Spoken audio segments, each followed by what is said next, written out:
সংসারে সকলে উঁচুতে উঠতে চায়, কেউ নত হতে চায় না। সবাই এটা মনে করে যে নত হওয়ার অর্থ হলো তাদের আত্মসম্মান এবং অহংবোধের বিরুদ্ধাচরণ করা।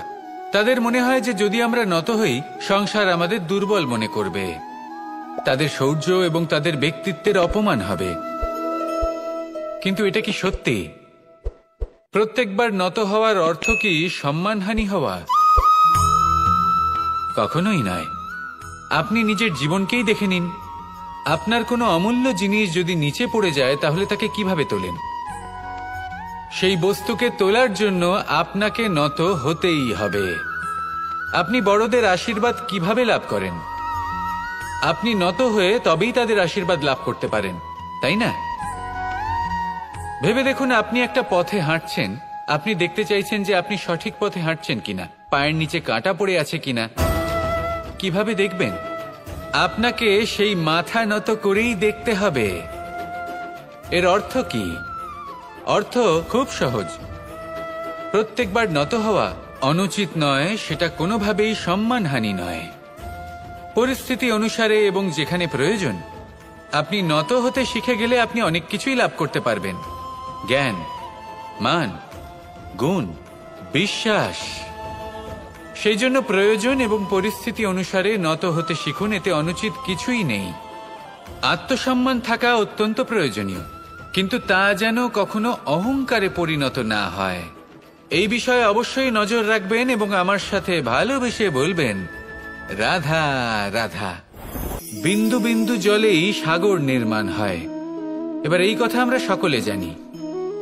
আপনি কি এই কথাটা জানেন যে ছোট ছোট সুখের দ্বারাই বড় সুখ লাভ করা যায়? একজন বাবাকে দেখুন, সন্তানের জন্ম থেকে তার যুবক হওয়া পর্যন্ত তার সাথে ছোট ছোট সুখ যাপন করেন। এই ছোট ছোট সুখগুলি তাদের প্রেমের সম্পর্কে গভীরতা নিয়ে আসে এবং প্রেমের এই গভীরতা তাদের জীবনে বড় সুখ নিয়ে আসে। এটা ঠিক সেই রকম যেরকম বিশাল এক সমুদ্রে, গভীর এক সমুদ্রে অমূল্য রত্ন খুঁজে পাওয়া যায়। এটাও ঠিক সেই রকমই। সেই জন্য জীবনে বড় বড় সুখের খোঁজ করতে গিয়ে সময় নষ্ট করবেন না। এই যে ছোট ছোট সুখ আছে, এগুলোকে যাপন করা শুরু করুন, এগুলোর আনন্দ লাভ করুন, এগুলো নিয়ে উৎসব পালন করুন। প্রেমের গভীরতা বুঝুন আর এই গভীর প্রেমে মন নিমজ্জিত করুন। তারপরে দেখুন এই মন আর এই জীবন সুপ্রসন্ন হয়ে বলবে, রাধা রাধা। এই সংসারে যখন সাফল্যের পথে আপনি অগ্রসর হবেন, তখন আপনার পরিশ্রম, একাগ্রতা, সাহসের সাথে সাথে সমাজের মানসিকতাও সহ্য করতে হবে। প্রত্যেক ব্যক্তি কিছু না কিছু ভাবেন, কিছু না কিছু বলেন। কিছু মানুষ এমন আছেন যারা ভাববেন যে আপনি কিছুই করতে পারবেন না। তারা আপনার নিন্দা করবেন, আর এই নিন্দার কথা ভেবেই আমরা ভয়ভীত হয়ে পড়ি। সেই কারণে নিজেদের আশা, নিজেদের বিশ্বাস হারিয়ে ফেলি। এবার যদি সেই নিন্দার ভয়ে আমরা লক্ষ্যচ্যুত হই, তাহলে সেটা অনুচিত। সেই জন্য জীবনে শুধু পরিশ্রম করতে থাকুন, সামনে এগোতে থাকুন। উদাহরণ সবাইকে দেবে। আসুন আমার সাথে ভালোবেসে বলুন, রাধা রাধা। আমরা জীবনে চলতে চাই, সামনে এগোতে চাই, কিন্তু কখনো কখনো এমন হয় যে আমরা আমাদের লক্ষ্য দেখতেই পাই না। আমরা চিন্তিত হয়ে পড়ি, ব্যতীত হয়ে পড়ি, আমরা কিছু বুঝতেই পারি না। এই মন অশান্ত হয়ে যায়। কিন্তু যদি আপনি থেমে যান, তাহলে নিজের পথ এবং নিজের লক্ষ্য থেকে সরে যাবেন। সেই জন্য চলতে থাকুন, থামবেন না। যতদূর পারবেন চলতে থাকুন, যতদূর দৃষ্টি যাচ্ছে চলতে থাকুন। তারপরেই দেখবেন পরবর্তী পথ আপনা থেকেই আপনার সামনে আসবে। কারণ আপনার দৃষ্টির সীমা থাকতেই পারে, দৃষ্টিভঙ্গির সীমা নেই। আপনার পথের সীমারেখা থাকতেই পারে, কিন্তু সেই পথে চলার সাহসের সীমা নেই। সেই জন্য নিজেকে অসীমিত করে তুলুন। এই সীমারেখা আপনা থেকেই দূর হয়ে যাবে, লক্ষ্য নিজে থেকেই দেখতে পাবেন, আর এই মন সুপ্রসন্ন হয়ে বলবে, রাধা রাধা। মানুষ সবসময় চায় যে তার জীবনে যেন কখনো কোনো সমস্যাই না আসে। সে চায় তার জীবন যেন শুধুমাত্র শান্তি এবং সুখের দ্বারা পূর্ণ থাকে। কিন্তু এই চাহিদা অনুচিত কিছু নয়। আমরা সবাই এটাই চাই যে জীবনে সুখ থাক, শান্তি থাক। কিন্তু এই কথা সবসময় মনে রাখবেন, যে সূর্য উদিত হন সংসারকে প্রকাশমান করেন, দুপুরবেলায় সংসারকে রৌদ্র প্রদান করেন, সন্ধেবেলায় তাকেও অস্ত যেতে হয়। এবার আমাদের জীবন চক্র কিছুটা এরকমই। কোনো কিছুই চিরকাল একরকম থাকে না। কখনো এই নদীকে দেখুন, যা বয়ে চলেছে। এই নদী যা বয়ে চলেছে তার পথেও অনেক বিপদ আসে। বড় বড় পাথরের সম্মুখীন হয়ে তাকেও সামনে এগিয়ে যেতে হয়। একটি পুকুর যা চারদিক থেকে ঘেরা, তার জীবনে কিন্তু কোনো সমস্যা নেই। কিন্তু এই সংসারে পুকুরের পুজো করা হয় না, পুজো করা হয় নদীকে। মনে রাখবেন, সমস্যার ঊর্ধ্বে তিনি উঠতে পারেন যিনি সমাধি লাভ করেছেন, যিনি এই সংসারেই নেই। যিনি এই সংসারে আছেন এবং জীবিত আছেন, তার জীবনের সমস্যা হলো শ্বাসবায়ুর মতোই গুরুত্বপূর্ণ। আসুন আমার সাথে ভালোবেসে বলুন, রাধা রাধা। আমরা সবাই জীবনে সুখ লাভ করতে চাই। শুধু জীবনে কেন, জীবনের পরেও আমরা সুখ লাভ করতে চাই। আমরা সকলে স্বর্গের কামনা করি। কিন্তু খুব সহজ একটা কথা, যদি আপনি স্বর্গ লাভ করতে চান তাহলে প্রথমে মৃত্যু লাভ করতে হবে। আপনি যদি প্রাণই না দেন তাহলে আপনি স্বর্গ লাভ কিভাবে করবেন, তাই না? শুধু এই ছোট্ট একটা বিষয় দ্বারা আমরা জীবনে অনেক কিছুই শিখতে পারি। যদি আপনার কোনো লক্ষ্য থাকে, কোনো মনোবাঞ্ছিত স্থান থাকে, কোনো বড় কাজ আপনি করতে চান, তাহলে সেই সবই হবে। কিন্তু শুধুমাত্র কামনা করলে হবে না, আপনাকে কর্ম করতে হবে, নিরন্তর প্রয়াস, পরিশ্রম, পথ খুঁজতে হবে, সামনে অগ্রসর হতে হবে। কখনো অসফল হলে তার কারণ খুঁজতে হবে, বিপদের সম্মুখীন হতে হবে, অন্তর থেকে নিজের শক্তি বাড়িয়ে তুলতে হবে। তবেই আপনি নিজের লক্ষ্য লাভ করতে পারবেন, মনোবাঞ্ছিত স্থান পাবেন। মহান নদী গঙ্গা একটি বিন্দু দ্বারা শুরু হয়, ধীরে ধীরে অগ্রসর হয়। কোনো পাথরে ধাক্কা খেলেও সে থামে না, বরং এগোতেই থাকে। তারপরেই সে মহান নদী গঙ্গা হয়ে উঠতে পারে। পরিশ্রম করুন, লক্ষ্য লাভ করুন, আর আমার সাথে ভালোবেসে বলুন, রাধা রাধা। এই সংসারে জয়লাভ করার জন্য, সাফল্য লাভের জন্য শক্তি, ধৈর্য, সাহস, মিত্রদের সঙ্গ, এই সব ছাড়া আর কি আছে যা অত্যন্ত প্রয়োজনীয়? বিশ্বাস। সত্যি কথা বলতে এই বিশ্বাস অত্যন্ত অমূল্য, কিন্তু এটা দুদিক খোলা তলোয়ারের মতো। এটা আপনাকে বলশালীও করে তুলতে পারে, শক্তিশালীও করে তুলতে পারে, আবার দুর্বলও করে তুলতে পারে। কিভাবে? যদি আপনি শুধুমাত্র অন্যের উপরে বিশ্বাস করেন যে ওনারা সবাই আমাকে সামলে নেবেন, আপনার বিশ্বাস শুধুমাত্র অন্যের উপর, আর সেই বিশ্বাসের ভিত্তিতে আপনি কর্ম করেন, তাহলে আপনি দুর্বলই হয়ে উঠবেন।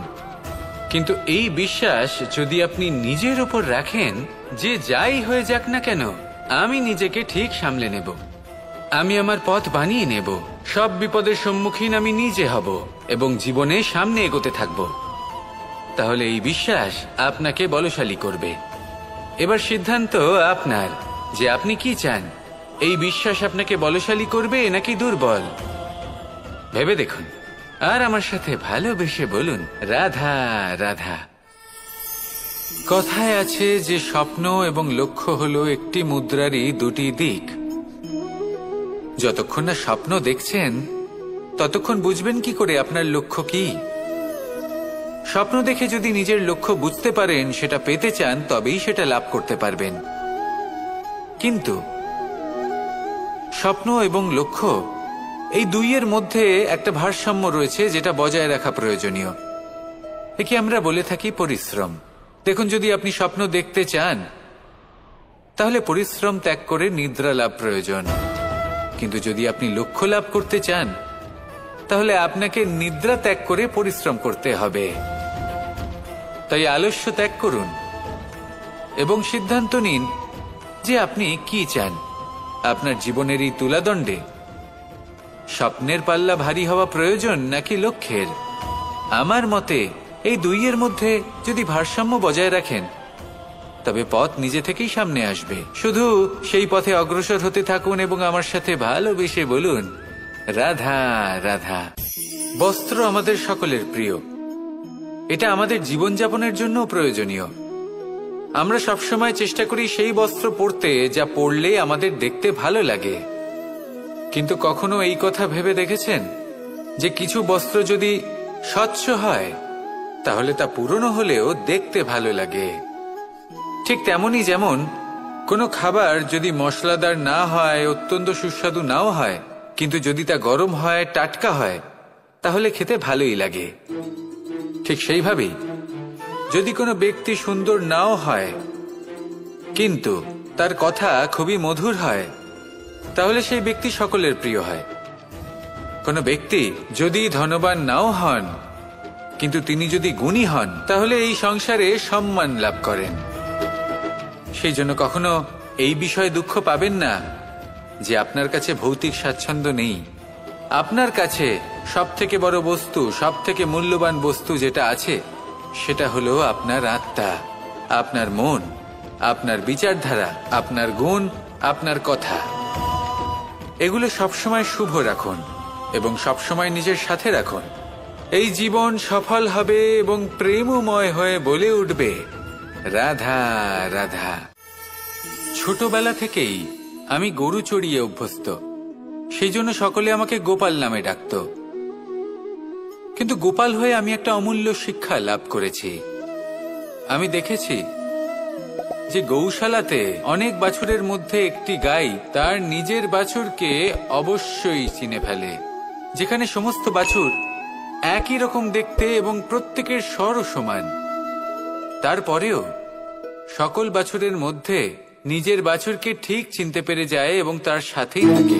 ঠিক এইরকমই কিছুটা হয় আমাদের কর্ম এবং তার কর্মফল। আপনি সবার মাঝে থেকেও কোনো কর্ম যদি করেন, সেই কর্মফল সবার মধ্যে আপনাকে চিনে ফেলবে এবং আপনার সাথেই থাকবে। তাই যখনই কর্ম করবেন ভেবে চিন্তে করবেন। কোনো কর্ম করার আগে একবার ভেবে দেখুন, তাহলে জীবনে বারংবার অনুতপ্ত হতে হবে না। কারণ বিষয়টা কিছুটা এরকম যে এই সংসারে আপনি কাল, কর্মফল এবং সময়, এই তিনের হাত থেকে কখনো লুকোতে পারবেন না, কখনো পালাতেও পারবেন না। আসুন আমার সাথে ভালোবেসে বলুন, রাধা রাধা। জন্ম এবং মৃত্যু, একটি হলো জীবনের সূত্রপাত, আরেকটি জীবনের সমাপ্তি। এটা হলো একটি চক্র এবং প্রত্যেক চক্রের মতোই এটাও যেখান থেকে শুরু হয় সেখানে এসেই সমাপ্ত হয়। অর্থাৎ প্রত্যেক ব্যক্তি যারা জন্ম নিয়েছেন তার জন্মের সাথে এটা সুনিশ্চিত হয়ে যায় যে তার মৃত্যু হলো অবশ্যম্ভাবী। এই সংসারে এমন কিছুই নেই যা চিরকালের মতো থেকে যায়। এবার এটা আমরা সবাই জানি। আমাদের কাছে যে জীবনটা আছে, যেটা আমরা যাপন করতে পারি, সেই সময়কালে আমরা কি করতে পারি সেটা গুরুত্বপূর্ণ। এমন কিছু করুন যার ফলে মৃত্যুর পরেও আপনি অমর হয়ে থাকবেন। আমাদের কথা, আমাদের কর্ম এই সংসারে প্রেরণা প্রদান করতে পারে। আর যদি আমরা প্রেরণা নাও জোগাতে পারি, তাও এই সন্তোষ বোধ যেন থাকে যে আমরা আমাদের জীবন ব্যর্থ হতে দিইনি। এই জীবন যাপন করার ইচ্ছেতেই আমরা সময় ব্যর্থ করে দিই। আর এই জীবনকে যাপন করার সর্বশ্রেষ্ঠ উপায় হলো এটাই যে কখন আমাদের মৃত্যু হবে, কিভাবে আমাদের মৃত্যু হবে, এই চিন্তা ত্যাগ করে যেন আমরা বর্তমানে বেঁচে থাকি, আজকে বেঁচে থাকি, আজকে দাঁড়িয়ে কর্ম করি এবং আজ যে সংকট সামনে তার সম্মুখীন হই। ভবিষ্যতের পথ নিজে থেকেই উন্মুক্ত হবে। আপনার জীবনে অনেক বড় বড় বিপদরূপী পাথর আসবে। সেই পাথরগুলিকে এতটাই দুর্বল করে দিন যাতে সেই পথ আপনি অগ্রসর হওয়ার পরে আপনার পেছন পেছন যে সেই পথ দিয়ে আসবেন তিনিও যেন সহজেই পাথর চূর্ণ করে সামনে অগ্রসর হতে পারেন। মনে রাখবেন, আপনার প্রচেষ্টারও একটা মাহাত্ম্য আছে। যদি আপনি কোনো কেল্লার শিখরে পতাকা উত্তোলন নাও করতে পারেন, তাহলেও আপনার প্রচেষ্টার যে মাহাত্ম্য তা কখনো কমে যাবে না। সেই জন্য প্রচেষ্টা করতে থাকুন আর আমার সাথে ভালোবেসে বলুন, রাধা রাধা। মানুষের একটি সমস্যা আছে যে মানুষ সাফল্যকে মাপতে থাকেন, লক্ষ্যপ্রাপ্তিকে মাপতে থাকেন এবং তার তুলনা করতে থাকেন যে ও এত কিছু পেল আর আমি পেলাম না, ওর কাছে এত কিছু আছে কিন্তু আমার কাছে নেই। এই তুলনা করার জন্য ওনারা দুঃখী হয়ে পড়েন, নিরাশ হয়ে পড়েন। তাই আমি একটা প্রশ্ন করছি যে এটা কি উচিত? এই সংসারে আপনি কি নিয়ে তুলনা করবেন, যেখানে সূর্যদেব চন্দ্রমা দুজনেই আছেন, দুজনেই হলেন বিশেষ, দুজনেই নিজ নিজ সময়ে উদিত হন। এদের মধ্যে একজন না থাকলে তাহলে আমাদের জীবন কঠিন হয়ে পড়বে। ঠিক সেইভাবেই আপনি যদি একটা বড় রেখা অঙ্কন করেন, মনে হতে পারে যদি আপনি যুদ্ধ করতে চান আপনার তলোয়ারের প্রয়োজন পড়বে, যদি বস্ত্র তৈরি করতে চান এত বড় তলোয়ার দিয়ে কিছুই হবে না, তখন প্রয়োজন পড়বে একটা ছোট্ট সূচের। তাই তুলনা করবেন না, না নিজেকে ছোট মনে করবেন না অন্য কাউকে। সবার সাথে সহযোগিতা করুন, আর যদি তুলনা করতেই হয় নিজের সাথে করুন যে কাল আমি কেমন ব্যক্তি ছিলাম, আজ কি তার থেকে শ্রেষ্ঠ হয়ে উঠতে পেরেছি। ভেবে দেখুন ভবিষ্যতে গিয়ে আপনি কতটা শ্রেষ্ঠ ব্যক্তি হতে পারেন। আসুন আমার সাথে ভালোবেসে বলুন রাধা রাধা। মানুষ বলে থাকেন যে জীবনে সময়ের পূর্বে এবং ভাগ্যের থেকে বেশি কিছুই পাওয়া যায় না। এটা যার যার নিজের বক্তব্য। আমি বলবো এই সময় আসলে কি? এই সময় হলো যাতে যুগ যুগান্তর নিহিত আছে, যার মধ্যে দিন আছে, মাস আছে, বছর আছে, ঠিক কিনা? বাস্তবে আপনার কাছে সময় কতটা আছে যা আপনি সদ্ব্যবহার করতে পারেন? তখন থেকে আছে যখন থেকে আপনি নিজেকে বুঝতে শুরু করেন, ততক্ষণ আছে যতক্ষণ না আপনি এই সংসার ছেড়ে চলে যাচ্ছেন। শুধু এটুকু সময় আছে আপনার কাছে।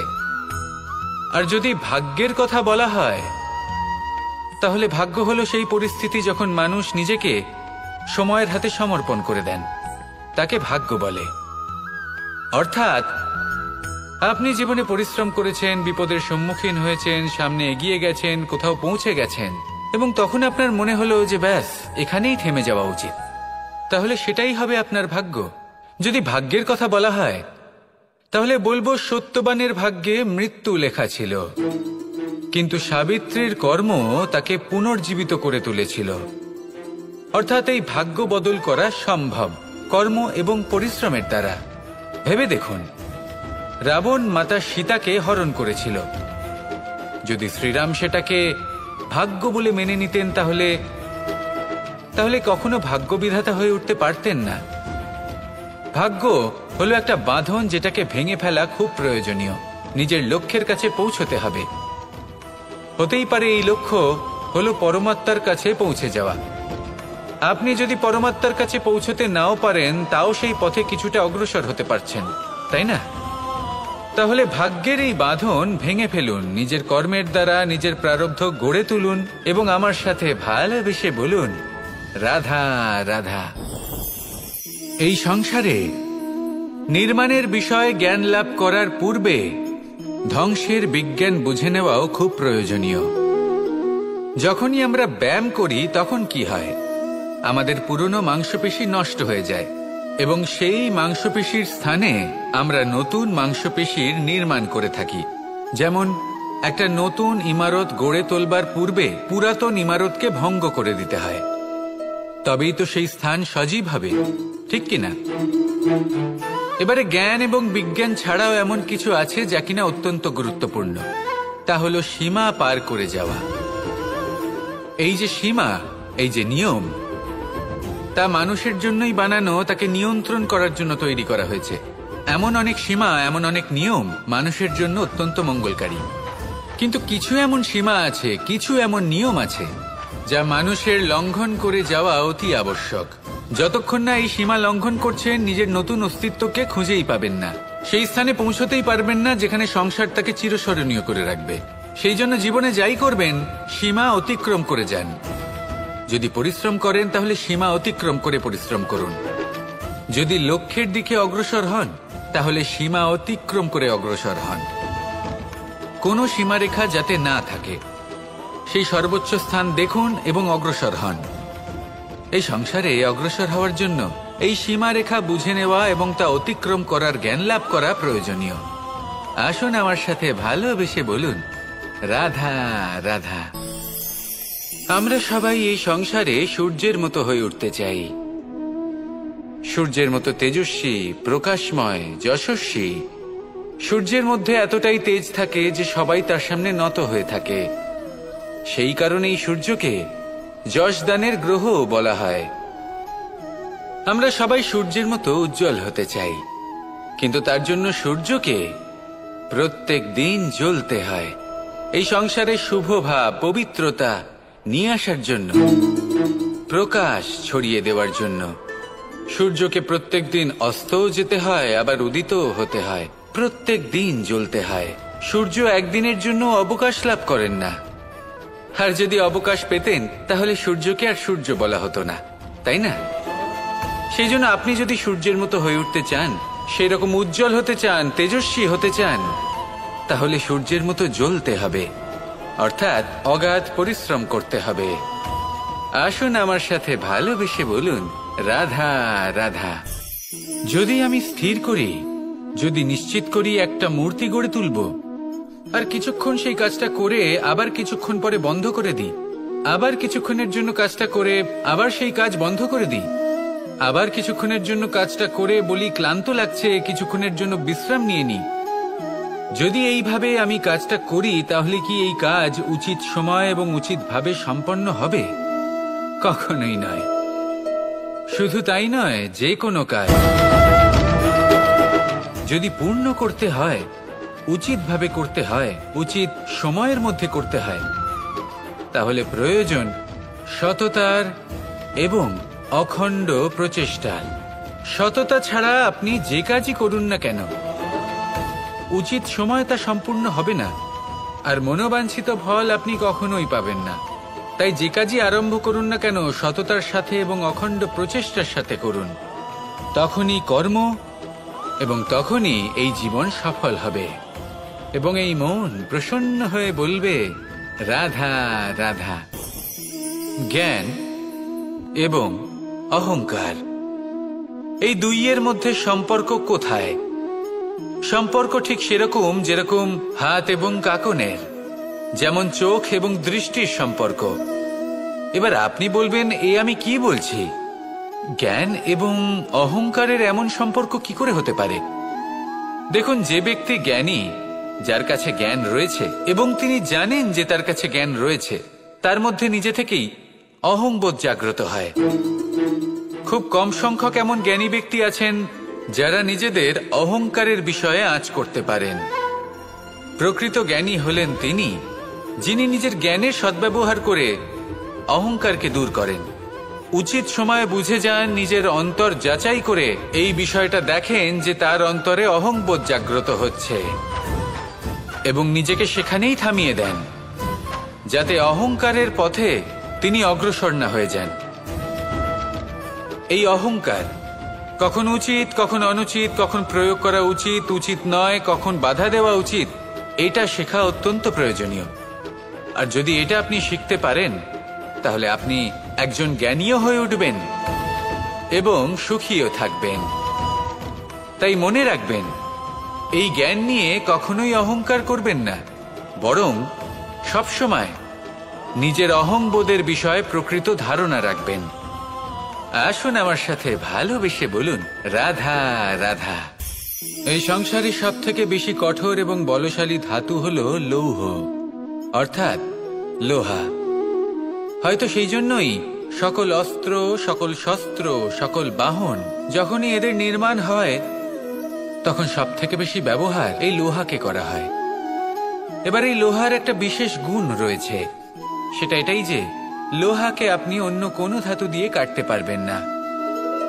লোহা দ্বারাই লোহাকে কাটা সম্ভব। এবার এটা কিভাবে সম্ভব?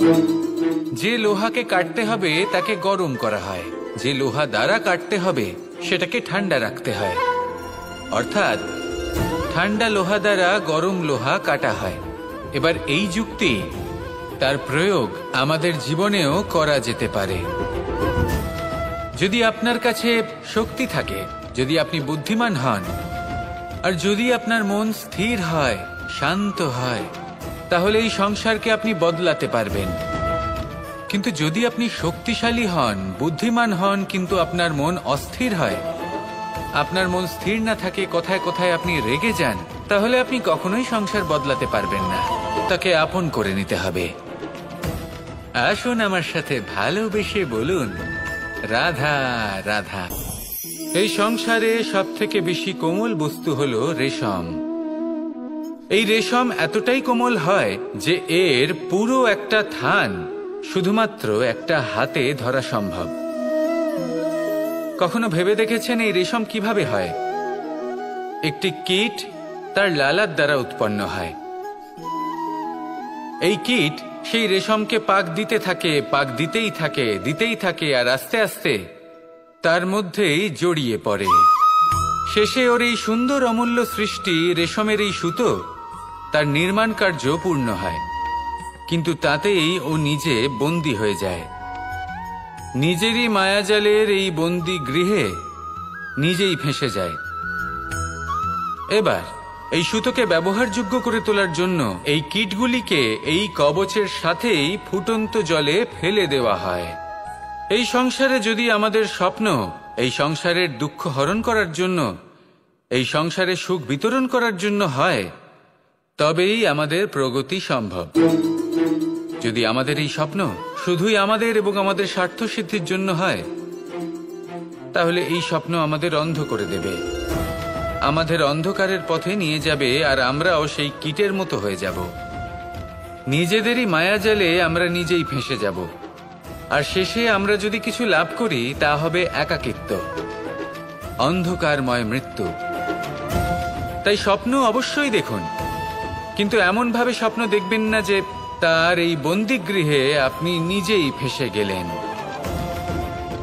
স্বপ্ন দেখুন পরোপকারের, পরমার্থের, সবাইকে উদ্ধারের, অন্ধকারের নয়। তবেই কল্যাণ হবে, আর তবেই এই হৃদয় প্রসন্ন হয়ে বলবে, রাধা রাধা। নন্দ বাবাও খেলার ছলে খুব বড় বড় শিক্ষা দিতেন। অনেকদিন আগেকার কথা, বাবা আমার জন্য একটা মানচিত্র নিয়ে এলেন। এটা ছিল জম্বু দ্বীপের মানচিত্র। ঠিক যেন একটা ধাঁধা, যা টুকরো টুকরো করে বিভিন্ন দিকে ছড়ানো, যেগুলোকে আমায় জুড়তে হতো। ব্যাস শুধু এটুকুই ছিল আমার কাজ। আমি বারবার প্রচেষ্টা করলাম, কিন্তু বারবার অসফলই রয়ে গেলাম। বাবা এটা দেখলেন এবং হাসলেন। বাবা বললেন, একটা কাজ করো, এই প্রত্যেকটি অংশকে উল্টে রাখো। আমিও উল্টে রাখলাম। তারপরে দেখলাম প্রত্যেক অংশে মানুষের শরীরের কোনো না কোনো অংশ চিহ্নিত। কোথাও হাত আছে, পা আছে, কোথাও মুখ আছে। বাবা বললেন যে এবার এটা জুড়তে চেষ্টা করো। আমিও জুড়ে দিলাম। মানুষের মানচিত্র পূর্ণ হলো। এবার বাবা বললেন, এটা উল্টে রাখো, মানচিত্র পূর্ণ আকার ধারণ করেছে। আমি বললাম, ঠিক আছে। আমি উল্টে রাখলাম। দেখলাম জম্বুদ্বীপের মানচিত্র পূর্ণ হয়েছে। বাবা বললেন, যদি দেশকে সফল করে তুলতে চাও, শক্তিশালী করতে চাও, স্থির বানাতে চাও, তাহলে সবার আগে দেশবাসীকে একত্রিত করতে শেখো। সকল সৈন্যগণ যখন একজোট হয়ে দাঁড়াবে, তখন দেশের শক্তি আরো বেড়ে যাবে। শুধু তাই নয়, বাবা বললেন, যদি ভালোবাসার সাথে জড়িয়ে পড়ো, তাহলে পরমাত্মাও তোমার সামনে এসে দেখা দেবেন। তাহলে এটাই করুন, আর আমার সাথে ভালোবেসে বলুন, রাধা রাধা।